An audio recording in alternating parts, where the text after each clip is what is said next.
Hey, it's Ryan. Before we dive into this episode with the GOAT Adam Ondra, I just wanted to pop in here and let you know that Intentional Climber, an app that I helped to develop over the past year here, is now available. And I'm so freaking excited about it. That's why I'm here telling you about it.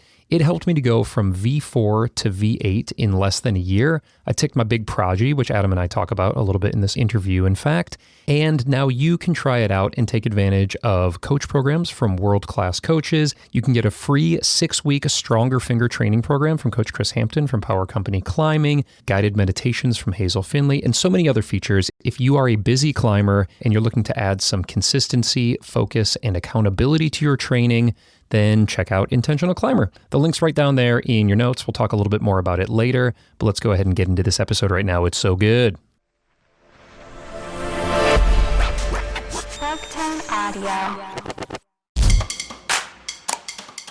You have this perfect opportunity and you need to seize it.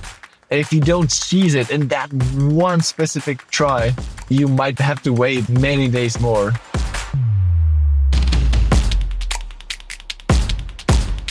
Hey y'all, welcome back to the Struggle Climbing Show. It's me, Ryan Devlin. I'm your host. I'm so psyched that you are here. Obviously, you are psyched too, because we have the most psyched climber in the world on the show again, Adam Ondra. Is there anyone more psyched? I don't think so. I'm like perennially psyched, and I am at 10% of Adam Ondra's psych, and for good reason.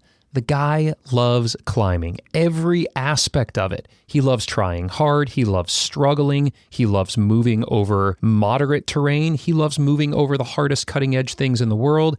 And this interview here, we kind of explore in two parts because Adam, when we connected on this, had just kind of concluded a bit of a bouldering phase, as had I. The winter and spring, he and I were both focusing on bouldering. I went from V4 to V8 in a year, and Adam went on and flashed some of the hardest boulders in the world.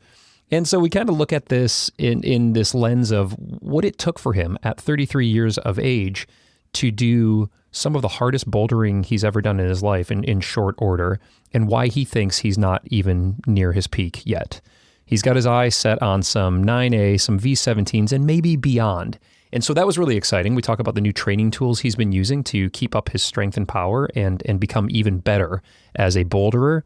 And then we shift gears about halfway through and we look at sport climbing and what his sights are set on in the world of hard routes.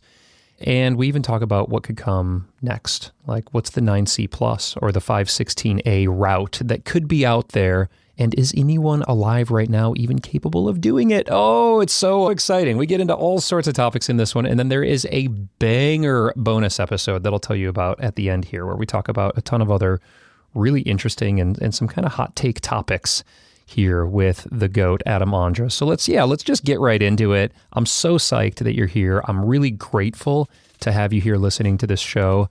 And of course, very, very grateful that Adam found the time to connect yet again. This is his third appearance on The Struggle, and it does not disappoint. Let's go ahead and dive in right now with the one and only Adam Ondra.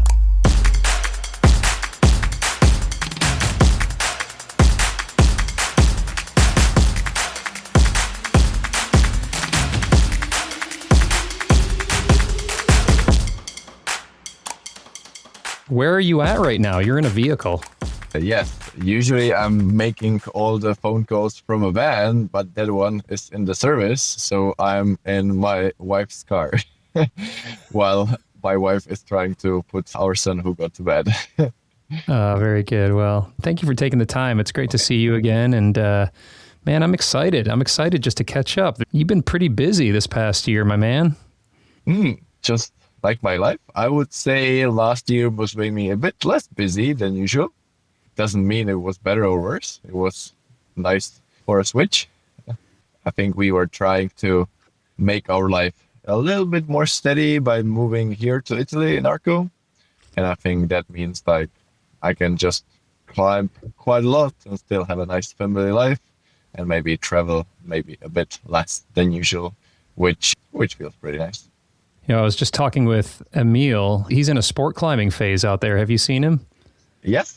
We met only in the gym. We didn't climb together, but it was quite surprising. He decided to just stay for many more months than he actually expected. I think there's sort of like a Arco fever nowadays, like a lot of people actually moving in.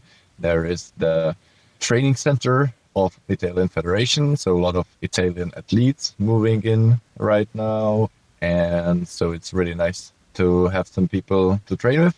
But at the same time, I think it's getting like really busy for not only high-end climbing, but like an average climbing. Like a lot of the friends that maybe didn't go and didn't like it maybe in the past, there are new cracks being opened up, and I feel like Arco vibes are definitely full on right now.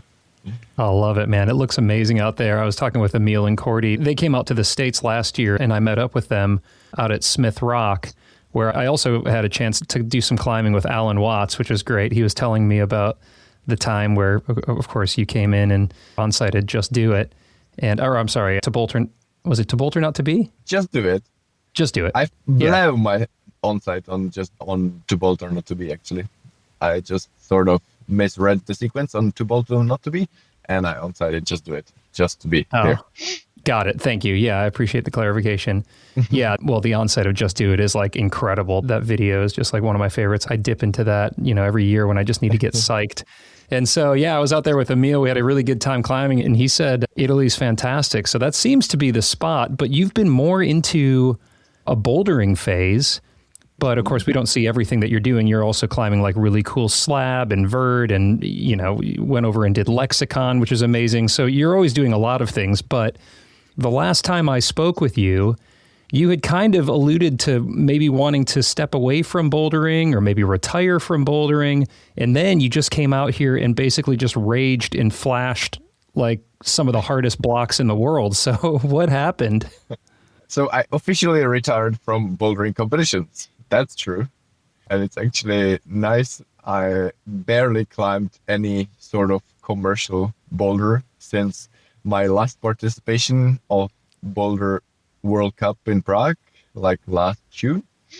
And now I'm going into the training center here in Arco, and sometimes like the guys are trying to convince me, like, try the slab. And I'm like, no, just climb with yourself. I have a nice spray wall here. I'm having fun here. I'm still enjoying climbing slabs on the rock, but I'm not enjoying slabs so much indoors, actually. Or it's like most of the slabs indoors are mostly about standing on volumes, and I don't like that so much. I enjoy standing on small footholds on the slabs. So anyway, it was quite surprising also for me that I dedicated basically the whole winter to bouldering. First, I was also already motivated in November to maybe take advantage that Arco is actually way closer to some of the world-class bouldering cracks, or way closer than Brno, my hometown. And at the same time, I didn't really have like a very motivating project in Arco back then. Like I had some project that I didn't finish, but for a change, I was really motivated to go bouldering. And then I slightly injured my knee, and that was sort of okay, just keep bouldering, because sport climbing without drop knees and heel hooks is mostly impossible. So if you're bouldering, it's just easy to find the problems where you don't really have to drop knee at all. So I just continued. But interestingly, I got really into flashing the boulder problems. Most importantly, because I thought it's just way less stressful. After some years of just having a long-term sport climbing projects, and most of the times it was just frustratingly close and never really succeeded on anything, I thought it's a nice game to, go for maybe even a one-day trip to Ticino, have like a goal in mind, give it a one try, and if it doesn't work, we can try next week, maybe another boulder. So when you're going into these flash attempts, obviously there's only one flash attempt that we get. And so it seems like there would be quite a bit of pressure on that. But then as you're just explaining to me, you're phrasing it as less pressure than maybe what you were under doing some really hard cutting edge sport climbs. So there is possibly even more pressure within that moment, but I feel that is a pressure that is easier to kind of use as an extra motivation to make me actually climb my very best because there is not this nightmare component. So when I'm projecting, I don't think I'm the best person to project because there are always these maybe couple of moves which are at the back of my mind because I might have slipped already a few times or that are creating some sort of problems to me. And it's just really hard to start climbing with this sort of clear mind. And it's even more difficult to have like this perfect go. Well, when you go for a flash, there's a lot of pressure because you know that it's just only one try. But at the same time, you don't really know so much what to expect. And it's much more sort of just like intuitive climbing, even though, yes, I try to gather all the information possible. I try to decide very precisely which beta is going to be my own beta. But at the same time, I'm quite flexible in maybe changing my mind. I think in all of the 8C flashes that I've tried this winter, I always change like one tiny thing, but nobody would really notice that I changed my beta. Well, I'd love to explore both of those things. These are things that have been on my mind a lot lately because I just am concluding a bouldering phase and now I'm going to be getting back into a projecting phase. And let's look at the bouldering side of things first, if we could. And how old are you now, Adam? 33. 33. Okay. So I'm a bit older. I'm in my mid-40s, but I decided to take on this bouldering phase recently because I knew it would improve my climbing in general as a sport climber, but also it just sounded exciting to me to try to do some hard bouldering. But I was concerned, you know, am I going to be able to be strong enough and powerful enough? And you stepped away from competition bouldering. Of course, outdoor bouldering is quite a bit different, but as you prepared physically to take on some of these very hard boulders and flash attempts, what did you learn about yourself or what did you recognize in terms of your physical strength and power at now 33 years old? Well, I still definitely had some potential to improve, and I still believe that I might even have more potential to improve in pure power. Maybe it's mostly because it's not the area which I dedicated the most in my life. But it was a pleasant surprise, definitely, that I could improve. And I think it's maybe two things: the new training tools that I hadn't really used before, and the really motivated crew that we have here in Arco that I can train with. And I think if you mix this together, you don't really need that much of an motivation, effort, or sacrifice. And you just keep showing up to the training sessions, and the process was pretty linear, you know, and it was just pretty easy for the mind just to train and feel like you're getting better and stronger on this maybe more sort of like specific board style, and then just going out there. And I'm lucky that for me, I don't really need that much of a time to transfer my maybe, let's say, more board climbing or spray wall climbing shape for the rock, since I just have so much experience. I think most importantly, I just feel much more at home on the rock than in the gym. And for so many different aspects, I feel like climbing in the gym is almost more complicated. Interesting. It's just hard to tell. Like, not every kind of gym climbing, but let's say the two training tools that I'm using here in Arco, one is this very modern spray wall with basically nothing but big slopers, macros, and some occasional tiny in-cut crimp. But it's almost more sort of like just to expand your possibilities when you're figuring out boulder problems. The goal is just to climb on slopers. So it's like as physical as possible, including some toe hooks, some heel hooks, but it's mostly like this upper, very complex body power. And the other training tool is wood board, mostly just wooden crimps, either tiny incuts or maybe slightly bigger crimps, but you still sort of have to crimp them, maybe half crimp them, depending on what your forte is. But I think both of these training tools are, I think, sort of requiring some sort of technique, which I haven't really trained enough within my climbing career. But most of the rock climbing, I feel like I've done enough in my life, so I don't really need that much time to adapt myself into it. Maybe I need more time for actually sport climbing outdoors, because then I might need sort of different rhythm for the climbing, because for me, the rhythm or the right pace for sport climbing is really important. And it's maybe a bit harder to get in the gym, because if you're making circuits, it's just like a lot of traversing and down climbing, and it's like pretty different. And maybe sport climbing, like in the gym, you just go upwards and it's usually a specific style. You just have to keep going. There's not so many rests. So I definitely feel like I'm better climber on the rock than in the gym, especially when you get into account like the new school holds, or this maybe wood board where it's like much more like cutting feet and like some campus moves and stuff like this.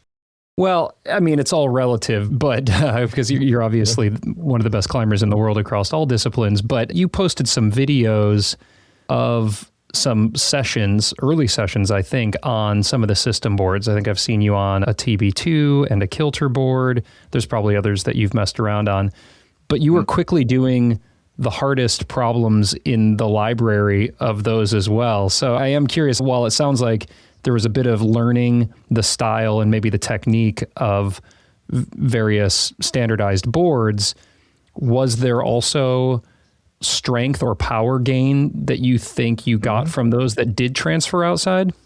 So I think I did many sessions in my life on kilter, because that's what is usually more available. TB2 is not really a thing yet in Europe. I think only like 1 year ago, there were just a handful of TB2s in the whole Europe. Right. Now it's getting better, but still, I think the closest proper TB2 is maybe 4 hours away. In Czechia, there is currently one, and that's the one I visited. So, so for me, it actually took quite a long time to actually adapt my climbing style to kilter, even though many people would argue that I climb like a sport climber on kilter board, even though when I climb on kilter right now, I feel like I climb so much like, you know, a proper board climber, and I even cut feet and stuff like this. Whereas like TB2, like when I had this first session, when I did like 10 8Bs in a session, I was like on purpose also picking up some of the boulders that I knew like would fit my style. So I definitely picked some of the boulders which felt a bit more like just outdoor bouldering. And for that one, I felt like really, really comfortable straight away. I still think our wood board in Arco is like way better for our level of climbing. It's just like you have way more holds to choose from. But the downside is that you don't have these boulder prompts set by all the best boulders in the world. But luckily, we have a really good and strong crew that we can share the boulder prompts with through like a different app. And that changes everything. So having this board and being training there alone would be still pretty good. But in that case, I would still probably choose TB2 over my own wood board where I would train alone. So commercial boards is a good substitute for motivated crew. But if you have the motivated crew that is sort of on the same level, I think there's nothing that you can wish more. This episode is supported by our friends over at Arc'teryx, and I am so psyched on this top secret harness that Jonathan Segrist has helped to design over the past couple of years. It's called the Lethos SL, and it was just released. I've been testing one for a little while now, and man, it is nuts. If you are a sport climber and you're looking for a new harness, this one has got to be on your list to check out. It is ridiculously light, okay? It's only got 2 gear loops on there. So if you're going to be out in the alpine, you're doing trad climbing or whatever, this isn't for you. But if you're a sport climber and you only need to carry draws with you, it is bonkers light, and they use this warp strength technology to make it ultra thin, Like, I'm telling you, you don't even feel that the harness is on, which is like a bit of a weird sensation at first. But then you definitely feel it when you take a big whip like I do, and it catches you nice and soft. I've been hanging around on some of my projects recently, not sending, and I'm telling you, usually ultra lightweight harnesses are very uncomfortable. But the way they've built this, the load is distributed evenly around, and so I can hang in this harness and work on a project, and then when I'm sending,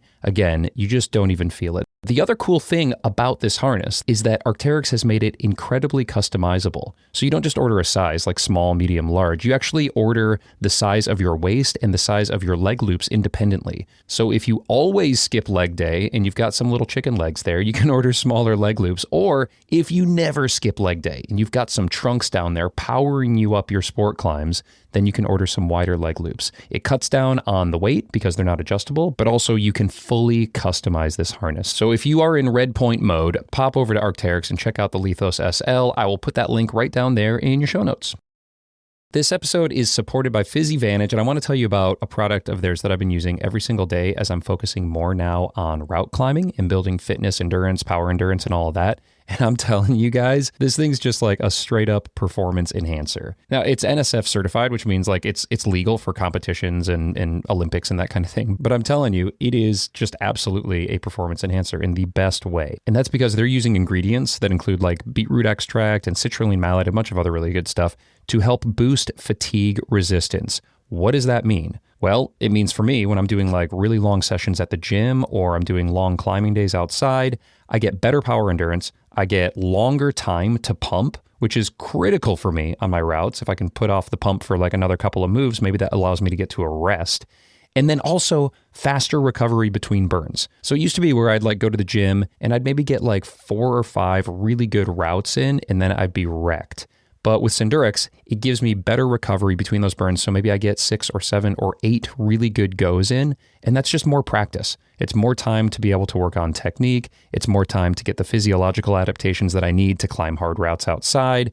It's just awesome. I take it before every single training and climbing session. I can really feel the difference. I recommend you check it out if you're a route climber especially, or if you're a boulderer and you want to boost your power endurance and get better recovery so you can make every session count. Sendurex is the real deal. And you can get 15% off by using code STRUGGLE15 over at PhysiVantage.com. That's STRUGGLE15 to get 15% off Sendurex and everything else over there at PhysiVantage.com. Well, it sounds like you've got a heck of a crew out there. I'm curious, Adam, do you do any sort of regular strength assessments or testing of finger strength, power endurance, critical force, any of those things? No, not really. I don't do like fingerboarding for training. I don't do lifting. I don't do thin deck. There are definitely some boulders, or either on the spray wall or on the wood board, that I might try from time to time just to see where I'm at. I might have some circuits back at home that I might try when I feel fit to have some sort of comparison. At the same time, I think it's also good to not really test myself too much. For sure, there might be, I don't know, basically every gym I go, there's also always the Beastmaker 2000. So recently I've been really working a bit to improve my 3-finger drag because that's a huge weakness of mine. And I think improving my 3-finger drag could potentially help myself in 2-finger pocket as well, which is also my big weakness. So, and it's hard for me when it comes to like high intensity bouldering to go for the 3-finger drag if I feel just so much stronger in fulcrum. So I do some sort of very quick warming up protocol on Beastmaker, just using the 3-finger drag. So the 14 millimeter crimp is something that I might try from time to time, but it's more of sort of like my adaptation to 3-finger drag. But if I can hang 3 seconds on 14 millimeters on Beastmaker, it doesn't mean like I'm in a super good shape. It might mean that I'm just more adapted to 3-finger drag. Well, it's interesting to hear you say that 3-finger drag is a weakness and it's something that you want to focus on. And I think that's relatable to, myself and anybody who's listening right now, regardless of the level of climber we're at. We tend to have grips that we just favor or our anatomy favors. And You've got a very full quiver of grips. We see you use a lot of different types of grips depending on the terrain that you're on. One of the ones that really interests me, there was like this viral video that went out a while ago about this crimp that goes over the thumb, like where the fingers crimp over the thumb, almost like a hook grip that you would have for like, lifting weights or hanging from a bar. Is that something that you use regularly? I think there was also a viral video from some guy that is like literally just putting his thumb and like all of the fingers on the top and even like a little bit sideways. I would never use this on like a proper crimp. I would use this on mostly limestone spikes that are just very sharp, and it's just really easy to split, because it's maybe quite surprising, and I can't really understand why, but our thumbs have usually like way better skin, or like it's just really difficult to make a split into your thumb. So if something is sharp, you just wrap your thumb over the spike and put all your fingers on top of your thumb. And that's something, yes, I would use quite a lot on limestone, or maybe this typical water drops, good duo. I think they call them in Costa Verde. They are really sharp if you like crimp them with two fingers stuck on the top of each other. I do crimp them when it's hard, but when it's easy, I tend to only use my thumbs to save my skin, because it's just, again, really easy to split. What I've been working on the last 2 years, and that is more sort of coincidence, because I feel like when I started board climbing a bit more, I tend to make a split on my index finger, just between my second and first pad. Mm-hmm. And then it just takes really long time to heal. And sometimes it's like almost heal, and then you full crimp again, and then it splits open again. So I had a lot of sessions when I was full crimping, but without my index finger. How does that work? Just full crimp and put your thumb on the top of your middle finger, and your index finger is out. So yeah, like at the beginning, I was like way weaker like that, but it has a good transfer, because I think a lot of the hard climbing on the limestone is a lot about two finger pockets that you crimp. And a lot of the people are crimping the two finger pockets with their index and middle. But I think even like 10 years ago, I was mostly using my index and ring finger. And now, as I'm used to this sort of grip, I'm just like way better into finger crimping with my index and ring finger. Huh. And right now, after some time, I just figure out, I can still use this grip. So full crimping with middle, ring finger, and pinky, crimping with my thumb on the top of the middle finger, and still using my index on the top of the thumb. Oh. And then I started using it more in lead climbing as well in the gym. And I realized it's really good for the efficiency, because if you full crimp, it's more of a really deep part of your forearms. Whereas if you use this thumb and index on the top, it's way more like on the side of the forearm. So you just compensate. So if you switch from the regular full crimp to this sort of my own wicked full crimp, you compensate some endurance, because you're using just the different muscles in your forearms. And I find it quite useful. Dude, this is an interesting grip, Adam. Do you have a name for this thing? I don't. Maybe a bad news for all of the listeners, but I'm very curious if somebody tries it out and finds it useful. Like all of the friends that I showed this told me, I don't think it works. I think it requires your thumbs being really strong. And I think my thumbs have always been quite strong by using them in a weird way, mostly from all the climbing on the rock, trying to mostly save my skin for some of the harder moves. And I think it also depends quite a lot on flexibility of your thumbs. But let's see. Let us know in the comments. Yeah, it's that's right. Let us know when you try it out. But it is interesting because I just a couple weeks ago, Adam, I had a really wonderful conversation with Neil Gresham. And of course, you know Gresh, he belayed you on your Flash of Lexicon famously, but also just, you know, a legendary coach and climber.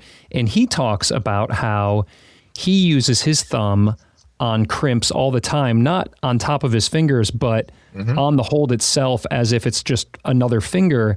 And he uses it to kind of rest his other fingers. So he similarly said that it takes some time to train up the thumb, but he finds it as a real sneaky way to catch a rest on some routes. I think it's actually quite similar. Sometimes while doing this sort of grip, I have my thumb on the top of the middle finger, but maybe more often I'm touching the hold with my thumb and I'm just touching my middle finger like sideways. And I think it's quite similar to what Neil is doing. I just feel like you can pull harder with your thumb if you eliminate your index, because then your thumb is in a more sort of natural position. That is so interesting. I'm just like playing with it right now. I'm smiling so big because I've been trying to use my thumb. I climb at the Red River Gorge most often. The holds are pretty big and I can get my thumb on a lot of the holds, but now just the idea of lifting up the index finger and kind of placing it on top of the thumb, man, I'm going to try that out. That's exciting. Because then there is some technique for which you need some weird flexibility of your thumb, that you are just using all your four fingers and your thumb next to it, but you don't use your thumb like sideways, but you try to go with your thumb almost like parallel. Ooh. But I think you need some weird genes to like be able to flip your thumb in this way. Yeah. I can't do it. But I've seen some, I haven't seen anyone, but I know like guys showed me some like very weird pictures. Of people using it. If you got some weird anatomy, you can make that work like it's an extra finger. Cool, man. Well, you know, you did a whole video on your YouTube. You've got a great YouTube with a members section. You did a whole video kind of on grips and crimp and various grips. And so you might have to update that video to add the thumb over the middle finger grip there, dude. Okay, good. Well, I love geeking out about grips, but I wanted to continue to kind of explore the bouldering phase and then shift over to the route climbing phase. And look, the question I'm sure that's been asked a million times of you, but I have to ask it here again myself, is if you're flashing V15, then what is the top end for you? Is your top end really close to your flash end, or have you just not projected long enough and hard enough on some of the, you know, most cutting edge rigs in the world? I would say my flash potential is quite close to my actual red point potential. But by quite close, I mean, it's like definitely at least 2 grades of a margin. But I think I'm quite weird because by touching all the holds in bouldering, I can acquire just so much information and I can visualize the climb very well. So then I definitely think I'm much closer to my actual red point potential in bouldering as opposed to sport climbing, because in sport climbing, there's none of this touching of the holds. So flash try in bouldering is way closer to the red point. It's hard to tell, like for sure I can do 9As, but what is 9A plus? We don't really know. Well, there might be one pretty close to you. You're in Italy right now. I mean, it's a bit further than I would like to have it, but yes, it's okay. It's 5 hours away. But I haven't tried it yet, just for everybody who is curious. Are you curious to get over to that one? I would definitely at least. I'll have to take a look at it and let's see if I get psyched. Yeah, no doubt. What interests you more right now, Adam? Hard bouldering or hard route climbing? If I have to pick just one, it's probably more sport climbing, but I think I've been just really motivated for bouldering as well, because I haven't really, you know, there were so many crags I have never been and so many boulders that were established during those years when I never really bouldered. So I was just really curious to go and check it out. And I mean, by trying to flash some of the boulders, I got to sample much more than just, you know, being stuck in one project. But I think in general in my climbing, I just like to be as universal as possible. And at the same time, you can't really reach your potential if you're just doing something radically different every weekend. But if you're doing something radically weekend every now and then, but maybe you take a certain periods of time when you're focusing on something specific, I think then it works pretty well. And it's good for the motivation. All right, y'all, just a quick break here to tell you about an app that I have helped to develop. It's been in the works for more than a year, and it has really changed how I have been training and how I've been identifying and then blowing through plateaus. And that is an app called Intentional Climber. And I'm so excited about this, you guys. I've been using it kind of on the down low, like secretly beta testing it for many months now. And it was my main tool to help me structure my training, my reflection, my mindset, and my projecting process as I went from V4 to V8, ultimately sending my big proj, Bulldog, out here at the Red River Gorge. And Intentional Climber was with me, and they're supporting me every step of the way. So what's the deal? I mean, look, it's an app, okay? It's a training app. So it's got like all the exercises and timers in there. You can do strength assessments and track those with charts over time. You know, all the things that I think we've come to expect with climbing training apps. So what makes it different?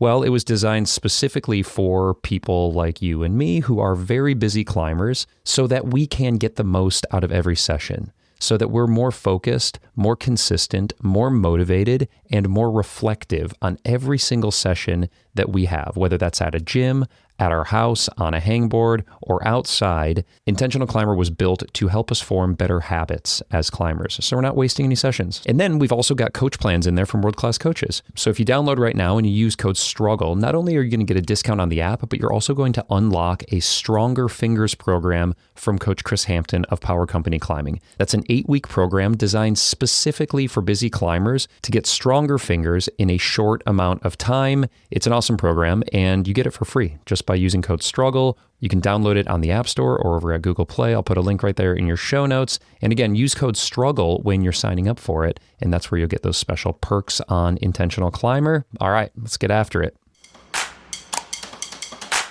I want to talk about mindset for a second as it pertains to these hard boulders that you flashed. And as you noted earlier, that send pressure is kind of a bit of an excitement for you, some fuel, as you said, to help you give that best attempt possible on a flash.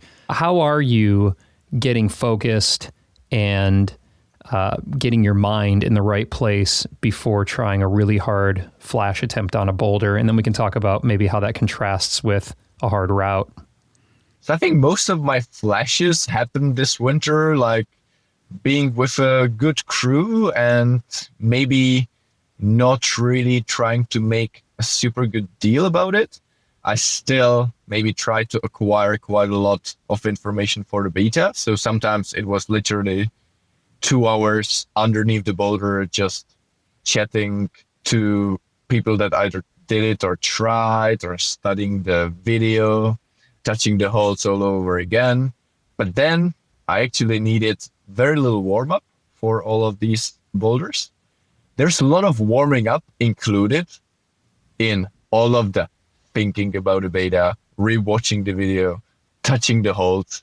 It's like, if you do this for 2 hours, it's not like a proper warm up, but it kind of gets you relatively warm and definitely psyched. So then I feel like my body for bouldering works much more as a sort of battery. So I need that rest day the day before to be sort of like as charged as possible. And then when I show up at the crag, I need this, let's say, very low intensity warm up, which could be just watching videos and touching the holds. And that sort of makes me all fired up. And then taking a lot of very low intensity pulls on the fingerboard. And I would never hang the fingerboard, just the fingerboard on a rubber band around the tree. And I would do a lot of pulls just for as long as I need, as I feel like my fingers are really warm. Then some very basic, very low intensity exercises. Then I might have gone straight for like an 8A plus 8B boulder flash warm up. And if I felt good, I might have waited another half an hour and I went for it. That's wild. And I think if I don't want to recommend it, as I know my body is weird in that retrospect, and I would not have done this as a perfect warm-up, for example, for a climb in a gym, especially on a spray wall with more sort of like rounded features. I feel like for that, you need like the whole body warm and coordinated, and you just need to do like way more climbing. But almost all of the hard outdoor bouldering is so much just finger oriented. And then maybe there is a heel hook, but it's something that I would say is mostly just conservative movement. And for that, like fingerboarding and maybe some basic exercises to feel like your body is at least slightly warm, it's enough. And if I would like do a bit more, I would feel like my battery is not 100%, but already 99 or 98. And that's all what sometimes matters between falling or finishing it off. Well, I mean, you found what's worked for you. And, you know, it's really interesting to hear you say that part of your warm-up, or maybe even a significant part of the warm-up on these flash attempts, is getting some beta and watching some beta videos and getting psyched about that. And I was thinking about this recently because I watched a lot of beta videos on the project I did out here in Kentucky. And I was a little bit conflicted because some of it was like totally useless beta for me and my body tape. Mm-hmm. Maybe this person was much stronger than I was, or a little bit more, the morphology was different. And I wonder, when it comes to a flash attempt, I wasn't trying to flash my project, but when it comes to a flash attempt, how are you using beta videos in a way that doesn't steer you down the wrong path? Yeah, it's not easy. The more beta videos you have and the more aware you are about your strengths and weaknesses, the more likely you are to pick the right beta. I think what ultimately helped me as well was training here in Arco with other guys, like daily. And that's something I have never really done before. And I think it really helped me to understand my strengths and weakness better, more in details, that I've always thought, okay, I don't like shoulder moves, but it helped me to understand, okay, I might not suck in all of the shoulder moves. In some specific shoulder moves, I'm actually okay. And things like that. And I think all of this combined with my own feeling when I touch the holds makes me decide for my own beta. Most often it worked. And most of the bold realms, it was always like maybe 3 or 4 different betas that I just couldn't really figure out. But yeah, climbing with other strong people, knowing like, especially knowing a certain person, having climbed with a certain person on a spray wall, and then watching him on that boulder, you know, if Yannick Floye, for example, does a campus move and it looks like it's on the limit for him, it tells me that's not the way I'm going to try it. It's just an example. If there is a shoulder move that, I don't know, Giovanni Placci, the guy that I'm training here with in Arco, is struggling, it tells me, okay, I am very well aware that Giovanni Placci can do like way harder shoulder move than me. And that tells me, okay, I need to find different beta.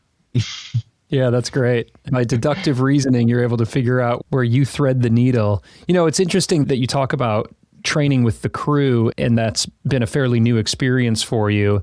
I climb with like a fairly regular group out here, and I think a lot of people that climb do it because of the community. And so they'll go to the gym and they'll meet like similar people.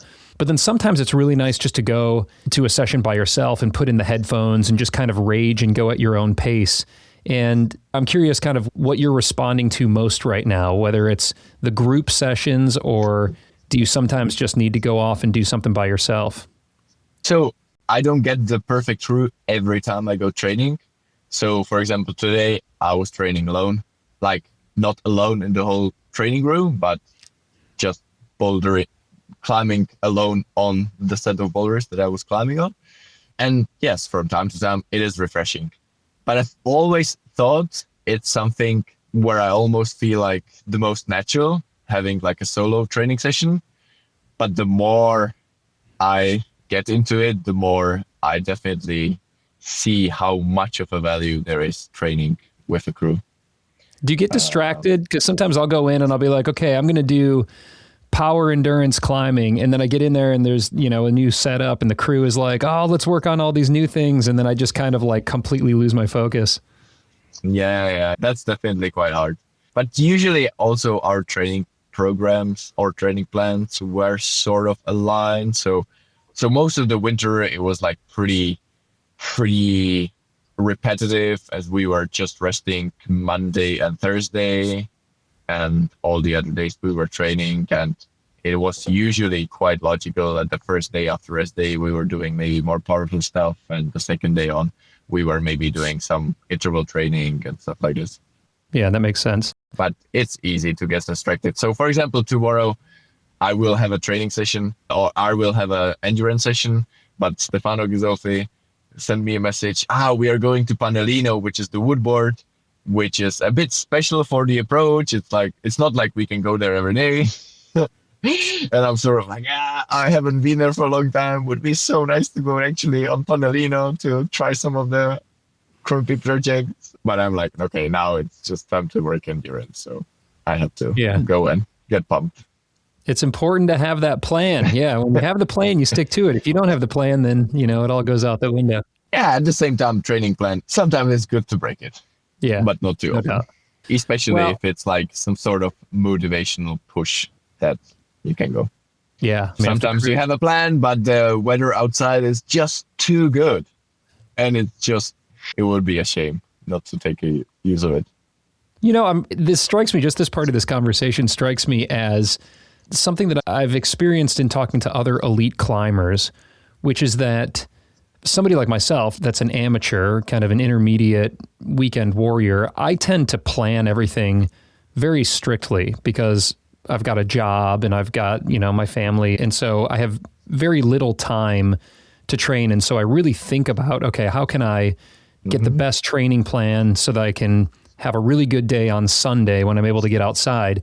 But a lot of the pro climbers that I talk to, it seems like y'all are a little bit more casual about it and you kind of listen to your body and the stoke. And just over the course of maybe a few months, you make sure you're getting everything in, but it doesn't seem as regimented as maybe an amateur climber. Do you get that? Yes, I think it really depends. Most of the comp climbers are very regimented. I think it's also more sort of like a character. So I think the more sort of regimented people having the character that tends to go that way, they would choose comp climbing over rock climbing at the elite level. And they would maybe rather choose sport climbing over bouldering. So basically, I think the sort of climbing where you need the least regimen is outdoor bouldering. And the sort of climbing where you need the most regiment and be like really strict about the program is lead comp climbing. And I think it really just struck me this winter as I'm sort of a person who responds to training really quickly, but I can peak for certain days. And having the experience, I think it's quite easy for me to like think ahead and make sure that I peak in those days. But at the same time, then my shape goes down. Like my shape fluctuated like surprisingly a lot. I think way more than most of the pro climbers that I was able to meet and climb with. My shape for sport climbing is never really like my peak only lasts for a few days and then it inevitably goes down. Like for me, the idea of maybe training a few months and then going on a trip and sending a 9C after like 1 month of just projecting, that's for me pure nonsense. Like for me, it's impossible. Wow. Like I can never be strong enough to have the level to actually be in a shape after 1 month of just projecting a 9C. Whereas I think 1 month bouldering trip can be, I've never really done 1 month bouldering trip, but now I can see it sort of works. And why it works, because you're only focusing on like one energy system. So in bouldering, you just need the max power and you're just practicing that max power. Or you might need a little bit of power endurance, but you still get to practice that while, projecting that boulder. Whereas if you're projecting a sport climb, you need a mixture of max power endurance and endurance. But when you're projecting a sport climb, you might not really work on this max power at all. And that's, for example, like the factor that goes down after just a few days of projecting a sport climb. Or even the endurance in that aspect. If you're projecting and you're maybe hanging bolt to bolt or putting together a couple links, you're not really training endurance at all during that time. And then you might be making like red point burns, but there is maybe like one hard move that you just keep falling over again. So over the course of a day, you don't really have like a perfect try where you would really get pumped. You just fall off before you actually get pumped. So, right. Yeah, it does take more discipline to stay in that like sweet spot. You mentioned bouldering being, the outdoor bouldering kind of being the most casual one can be there. And I think that's evidenced by, the younger group of hard boulderers out there are, smoking cigarettes and drinking beers and sending V17s. And you don't often see that with the sport climbers. Although Sean Bailey just put up one of the hardest routes in the world. So who knows? Yeah, but I think Sean is a very talented climber for everything. But at the same time, there is no doubt that he trains. Yeah. And he trains hard. But I think it is also true that having maybe more focus on quality and creativity for bouldering is what really matters. And having like a really strict, regimented sort of set of exercises might not really make you the best boulderer either, like at least technique wise. Whereas for sport climbing, it's maybe more, once you have a certain technique, it's more where the fitness really matters. Well, let's talk about fitness for a little bit here if we can, because I want to shift and focus on sport climbing. I think the last time you and I connected, you were out in France, I think maybe playing around on DNA, and I think Jakob was out there, and there's a bit of a crew, and you were only going to be out there, I think, for a couple of days, but it's been a little while since we've connected. And so, I'm curious where your sport climbing goals are and what you're excited about, and then how you're building training around that. So right now, after the winter of bouldering, I'm back in sport climbing mode, mostly training because there is a World Cup in Prague where I will show up, and I can't really show up without being at least in a decent shape. And the limit for... So you'll compete in lead climbing? Yeah, I will compete in lead climbing. I will just pick maybe 2 comps a year, and that's it. And right now I'm in an interesting phase of my climbing life. I maybe have less precise goals for the future, which is actually quite exciting. So we decided that we want to stay here in Arco for probably 2 more years, which sort of opens up possibilities. And I mean, I'm really excited to maybe find a nice project around here in Arco for sport climbing. But at the same time, I don't really know if I get psyched for bouldering next winter again, or I don't know, like once you live here in Arco, there's just so much within 2 or 3 hours of driving. So actually, if I get psyched for tread climbing, there are some possibilities quite close. So I don't really know. I just feel like I want to get ready for these comps in summer, and like what I do in September, October, November, December, I don't know, but I'm pretty sure like something exciting comes around. Most likely it's going to be some sport climbing project that I hope I will just maybe bolt now in summer, as it's going to be just too hot quite soon anyway to sport climb hard around here. What's the landscape there like for unbolted sport climb lines? What do you see out there? I think the best cliffs for the hardcore sport climbing has not been bolted yet. Wow. Yeah. There's no like Seiyu's cliff, you would see like this amazing huge cliff band with potential for hundreds of routes. The climbing here in Arco is like within 1 hour driving distance, I think you get like 150 cracks. Most of the cracks are like maybe 20, 30 routes, but in total, it's a lot. And I think it's also quite nice. It sort of creates like a more sort of private vibe and scene at a certain crag, as like certain crag goes into the season, and it has only like some specific grades. And if you go there often, you just meet the locals all over again. And everybody has a project, and it's just nice to be a part of this scene. Let's see, some of the 2 or 3 cliffs that I have in my mind might be almost like too hardcore. Like one of the cliffs I haven't bolted, like my friend already bolted 2 routes, and he said that he thinks like the easiest way up is 9B. That's the easiest? Oh my gosh. At the same time, it's definitely harder to find a climbing partner. But at the same time, I mean, having a route like this, like having a cliff and having like the easiest way up on a cliff, which is 9B, like brings us back to the roots of climbing, you know, where now it's mostly like trying to find the hardest way up. But, you know, if it's like one of the world's hardest routes and it's the easiest way up, I think it's pretty cool. I like that. Yeah, that's good. That's like a good historical reference there. Well, I mean, look, the obvious question then is, you know, what comes next in the world of heart sport climbing? And we've now got a small handful of unrepeated 9C routes, 515D. Do you think we will see repeats of those routes first, or will we see a 9C plus or a 516A first?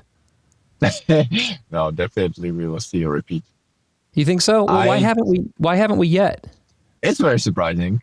I guess it's more motivating to make a first ascent than a repeat, since I think mostly working on a hard sport climbing project is just a bit more time consuming than bouldering project.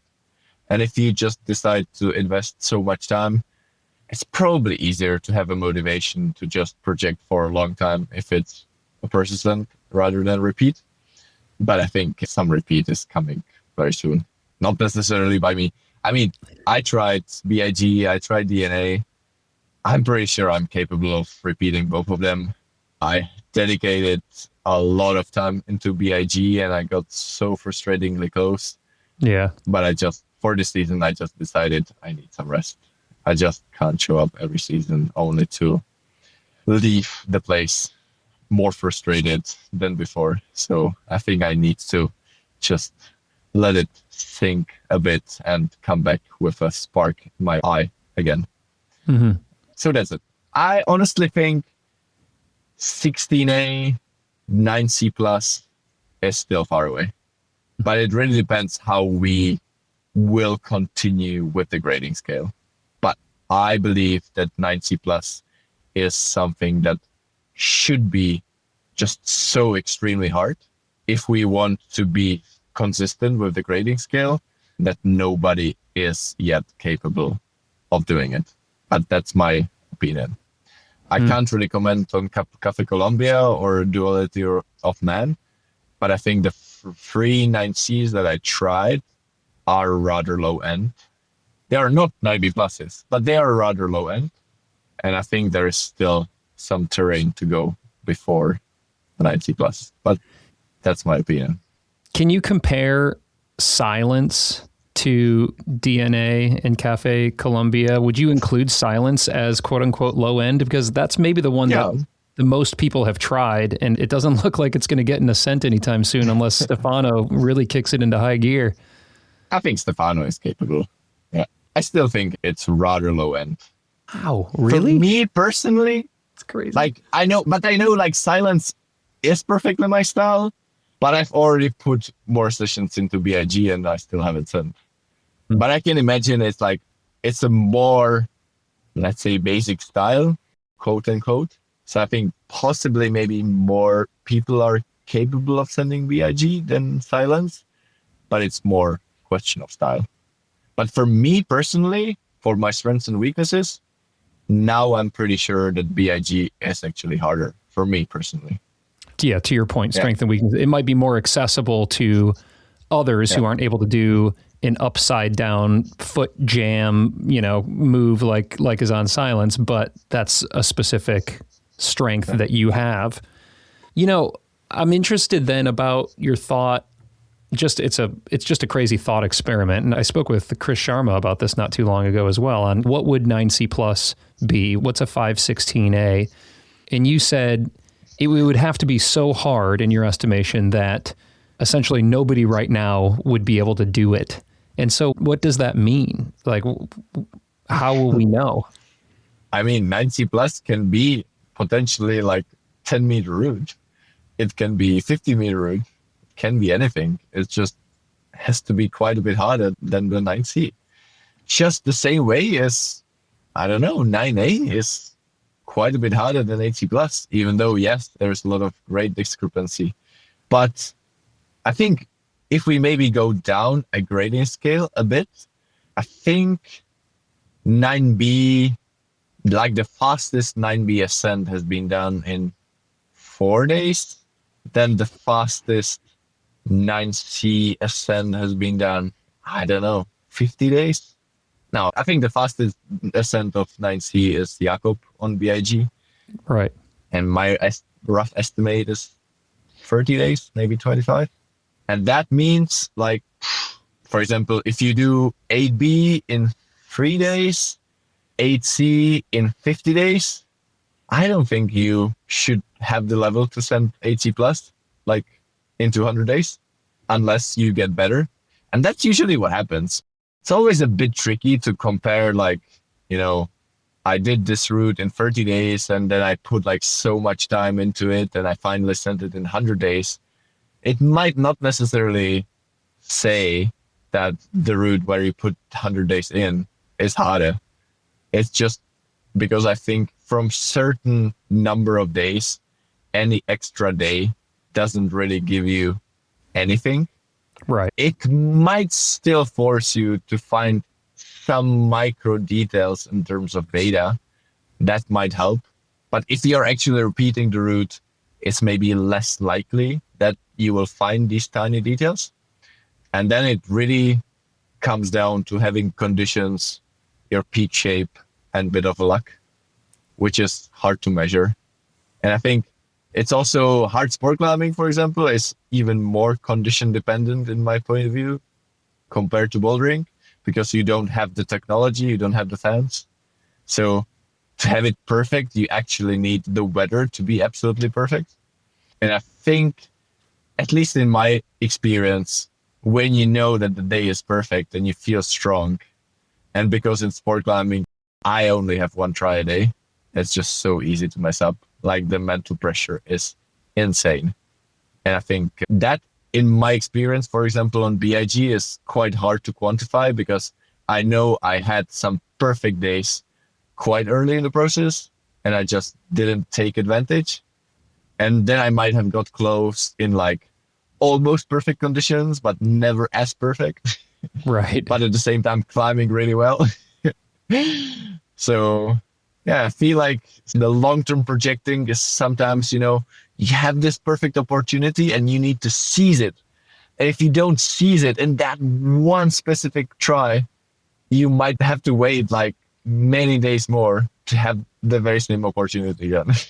Yeah, it is such a narrow window of perfect conditions that need to come together, whatever level one's climbing at. I mean, I experienced this when I was working on my first 13A, where I had great days, but I wasn't ready. And then I was ready and I had bad days, and you just need it all to come together. Or maybe I would have a great day and I was ready, but I was stressed out because my kids were having issues at school. Or, you know, like there's just always something that could kind of derail a sport climbing attempt.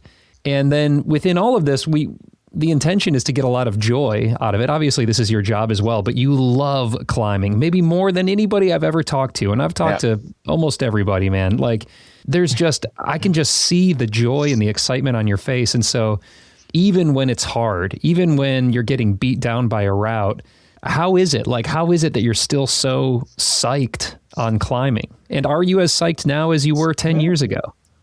Absolutely. I think I'm as psyched as 10 years ago or as psyched as 25 years ago. And I think it's hard to say if I'm more. But that's the thing why I often get frustrated when I'm projecting something at my limit, because it's just easy that I get into the phase where I wish I could climb on something else. But at the same time, I want to finish it off. At the same time, if it works out, then you get to climb on a different thing and it sort of feels even sweeter. But I think it's nice to get a bit of both for me. So some sort of performance climbing and some sort of fun climbing. But, the fun part of climbing can be sort of everything. But it was enjoyable, as I thought, the 8C flashes were sort of a combination of everything. Yeah, and a lot of fun. Yeah, seeing new plays, trying hard, maybe doing a few boulder prompts to warm down. Even some of those days when it didn't work out, it felt like a great day out. Whereas I think especially long-term projecting, it's just easy that you fall into the trap that you think like, wow, it was a shitty day. Right. And, there are sort of like mental exercises, how you can like convince yourself that it's the opposite. But at a certain point, it just gets too hard. Well, man, now you're talking me into becoming a boulderer again, and that's not my intention. I need to be a sport climber.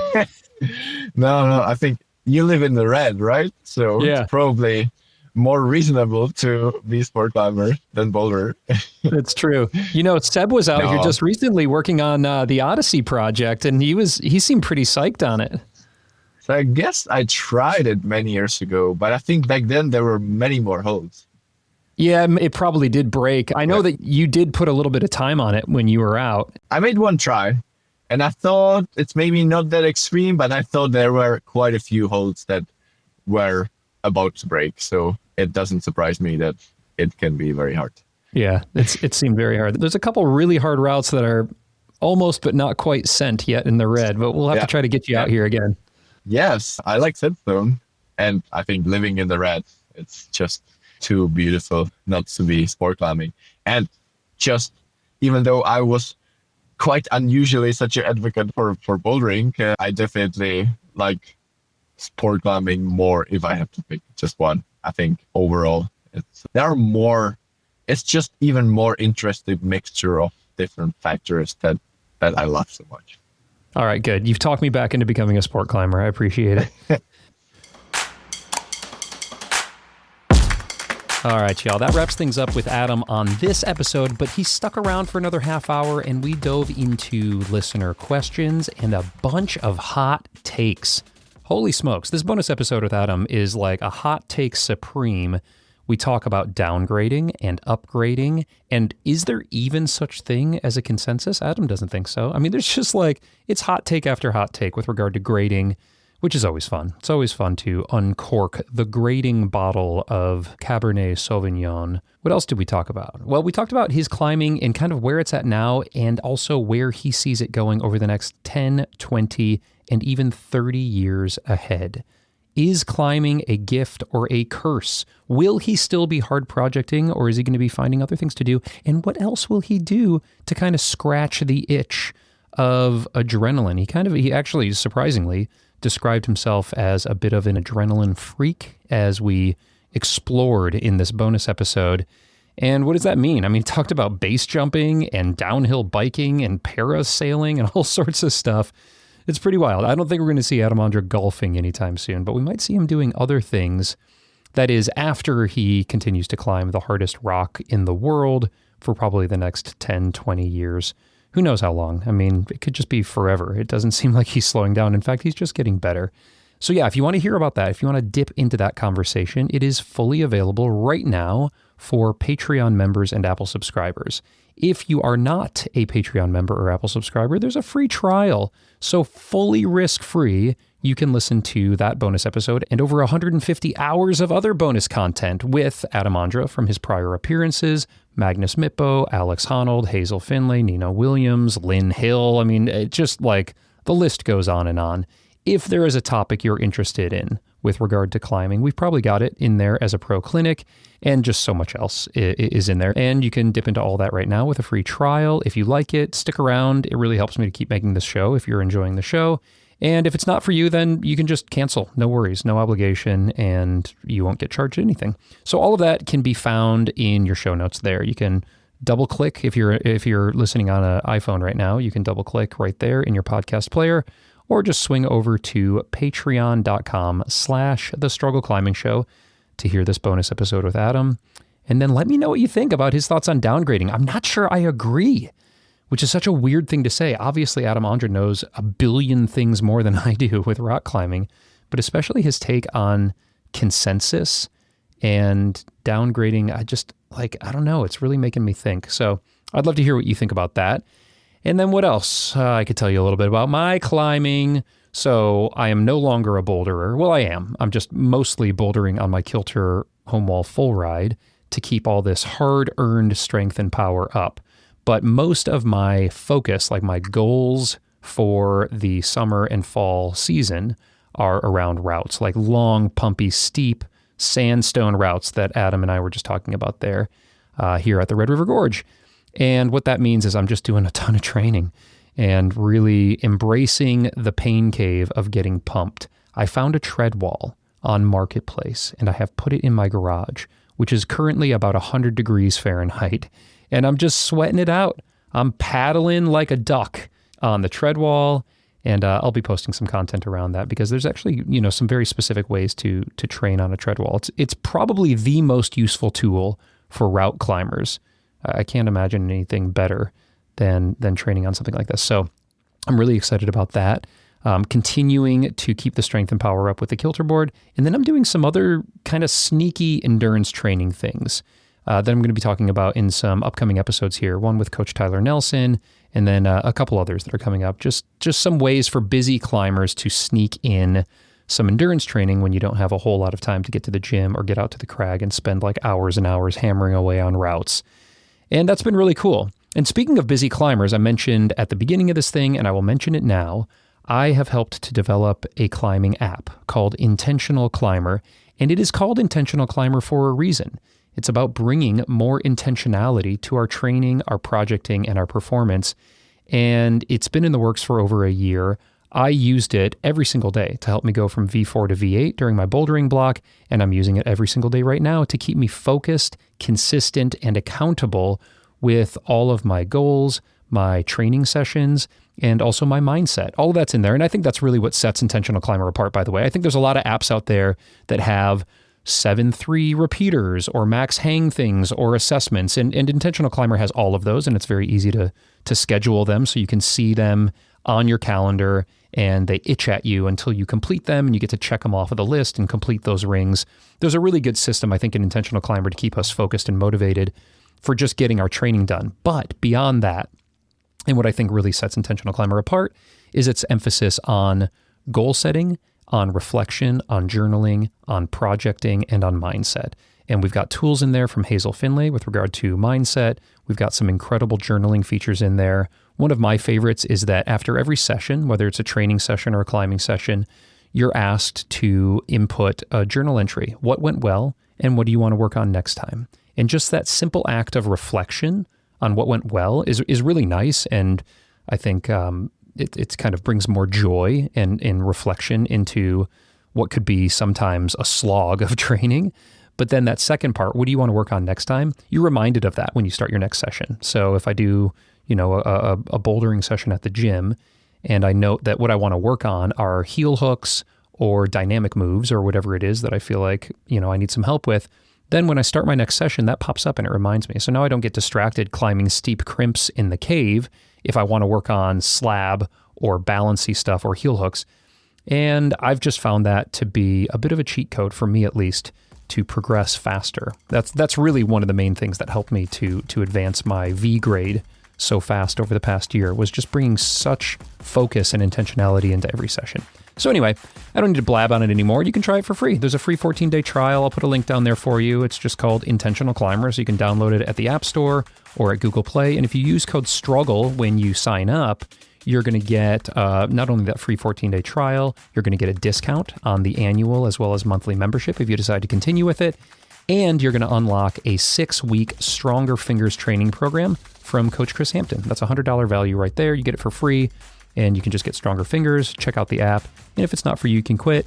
If it is for you, like it has been for me, and people now in over 25 countries? No, it's 29 countries. Oh, that's really cool. We've got users in 29 countries. If it is for you, then you can just stay on and keep the subscription going for as long as you find it useful. So anyway, I'll see you over there. Let me know what you think. I appreciate it. It's getting better and better, and your feedback is always appreciated. So thanks for checking out Intentional Climber. Thanks for supporting as a Patreon member if you can. And just thanks for being awesome. You're freaking awesome. Check you out. You're climbing, you're training, you're listening to climbing content, and hopefully it is bringing a ton of joy to your summer season. All right, that does it for this one. Let's get after it, and I will see you next week.